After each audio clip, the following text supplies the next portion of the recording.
मुग्धा और उसकी सास के बीच पूरा समय सास के किसी ना किसी काम को लेकर मतभेद चलते ही रहते हैं। बहू, ओ बहू, जरा चाय बना दे। मुग्धा चाय लेकर आती है। ये लीजिए, और कुछ चाहिए? अरे नहीं, बस चाय पीने का मन था। जाओ, तुम दूसरा काम करो। चाय पीने के थोड़ी देर बाद सास दोबारा मुग्धा को आवाज लगाती है। अरे बहू रे, आओ बहू, जरा हलवा तो बना दे, मीठा खाने को मन हो रहा है। इसी तरह मुग्धा की सास पूरा समय कोई ना कोई काम बताकर उसे रसोई से बाहर तक निकलने नहीं देती। कभी चाय, कभी हलवा, कभी पानी तो कभी दूध, हर समय खाने को चाहिए। और उसके लिए अपने हाथ पैर बिल्कुल नहीं हिलाने। परेशान किया हुआ है इन्होंने। सास की जबरदस्ती परेशान करने की आदतों से दुखी मुग्धा एक शाम सचिन के साथ अपने कमरे में बैठी हुई बात कर रही होती है। सुनो जी, मम्मी जी की ये जानबूझकर मुझे परेशान करने की फरमाइशों से मैं बहुत फ्रस्ट्रेट हो चुकी हूँ। पूरे दिन में एक सेकंड का आराम नहीं मिलता। रसोई से बाहर कदम रखती नहीं कि बहू ये बना दे, बहू री वो बना दे। अरे इनकी फरमाइशें चलती ही रहती है।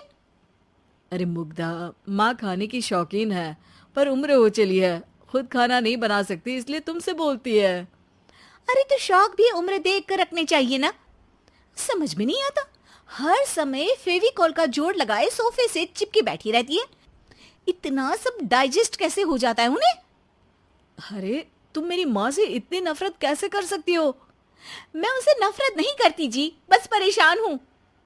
जहां मुग्धा अपने पति से ये सब बोल रही होती है, वहीं उसकी सास भी कमरे के बाहर दरवाजे से कान लगाए सारी बातें सुन रही होती है और अगली दोपहर रसोई में मुग्धा के पास जाती है। बहू, आज ना मेरा कुछ मसालेदार खाने का मन है। तो चाय बना दो, मुझे बहुत पसंद है। अरे ना, ऐसा कर लिट्टी चोखा बना ले। और हाँ, जितना मसाला बातों में मिलाकर पति को सुनाती हो ना, सब्जी में भी वैसे ही डाला करो, खाना स्वादिष्ट बनेगा। सास की बात सुनकर मुग्धा हैरान रह जाती है। मतलब आप पूरा समय मुझ पर हुक्म चलाने के साथ बंद कमरे में हुई पति पत्नी की बीच की बातें भी सुनती हैं? अरे बात जब मेरी थी तो सुनने में क्या दिक्कत है? ये कहकर सास वहां से चली जाती है। अरे अब तो हद पार हो गई। इस तरह से तो ये मेरा जीना मुश्किल कर देंगी। मुग्धा सास की हरकतों से परेशान उसका हल सोचने लगती है और इसी तरह कुछ दिन बीत जाते हैं, जिसमें सास का जन्मदिन आता है। मुग्धा बहुत खुशी के साथ अपनी सास को एंड्रॉइड मोबाइल गिफ्ट करती है। मम्मी, आपको सबसे बात करने के लिए बहुत दिक्कत होती है ना। कभी सचिन तो कभी मुझे बोलना पड़ता है, पर इस मोबाइल से आपको कोई दिक्कत नहीं होगी। एक जगह बैठे बैठे बहुत कुछ कर सकती हैं अब आप। मोबाइल देख सासू माँ खुश हो जाती है, पर उसे इस्तेमाल करना तो आता नहीं, इसलिए साइड में रख देती है। जिसे देख मुग्धा घर का सारा काम छोड़ मोबाइल सेट कर सास को इस्तेमाल करना सिखाने लगती है, जिसके बाद अब सास पूरा समय मोबाइल में ही लगी रहती है। हाय, जब से मम्मी को मोबाइल मिला है मेरी लाइफ में कितनी शांति आई है। अच्छा है, इसी तरह बिजी रहे तो मैं भी सुकून की जिंदगी जी पाऊंगी। अब मुग्धा जब मन करे काम करना, जैसा चाहे वैसा खाना बनाकर खाना, पूरा समय रिलैक्स और खुश रहने लगती है। क्या बात है, आजकल तुम बहुत चहक रही हो। अरे मम्मी जी से छुटकारा जो मिला है, अब ना फरमाइशें ना छुप छुप कर बातें सुनना। अच्छा, तो मोबाइल गिफ्ट करने की ये स्कीम थी। इसी तरह दिन बीतते हैं और अब मोबाइल पर लगी सास फरमाइशों की जगह सवालों के लिए बहू को आवाजें लगाना शुरू कर देती है। अरे बहू सुन तो, देख जरा किसी का फोन क्यों नहीं मिल रहा? रिचार्ज खत्म हो गया है, पर अभी 4 दिन पहले ही तो मैंने किया था। इतनी जल्दी कैसे खत्म हो गया? अरे मैंने कल तेरी कनाडा वाली मौसी सास से 3 घंटे बात की थी ना। क्या? इतना महंगा तो मोबाइल भी नहीं आया जितना महंगा इसका रिचार्ज पड़ रहा है।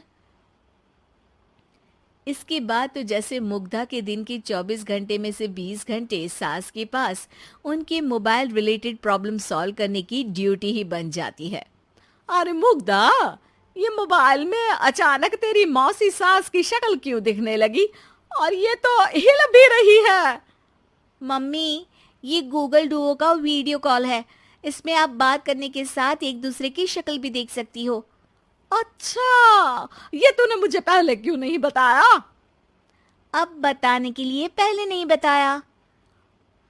इसी बीच सचिन भी वहां आ जाता है और सास अपनी वीडियो कॉल में बिजी हो जाती है। क्यों, सास बहू में क्या गपशप चल रही है? इसे गपशप नहीं, दिमाग का दही होना बोलते हैं। पर तुम तो मम्मी को मोबाइल देकर बहुत खुश थी, फिर क्या हुआ? हाँ, उसका सुकून भी कुछ ही दिन मिला। अब घर के टंटे खत्म हुए तो मोबाइल की टिंग टिंग शुरू हो गई। देखो भाई, कुछ पाने के लिए कुछ खोना तो पड़ता है। आखिर तुमने मोबाइल अपने फायदे के लिए ही तो दिया है, तो फिर सवालों के जवाब भी देने पड़ेंगे, क्योंकि जब तक उनके हाथ में ये फुंथरू रहेगा, तुम्हारी लाइफ में प्राइवेसी और सुकून रहेंगे। कहने का मतलब है, अगर इससे प्यार बढ़े तो दाग अच्छे हैं।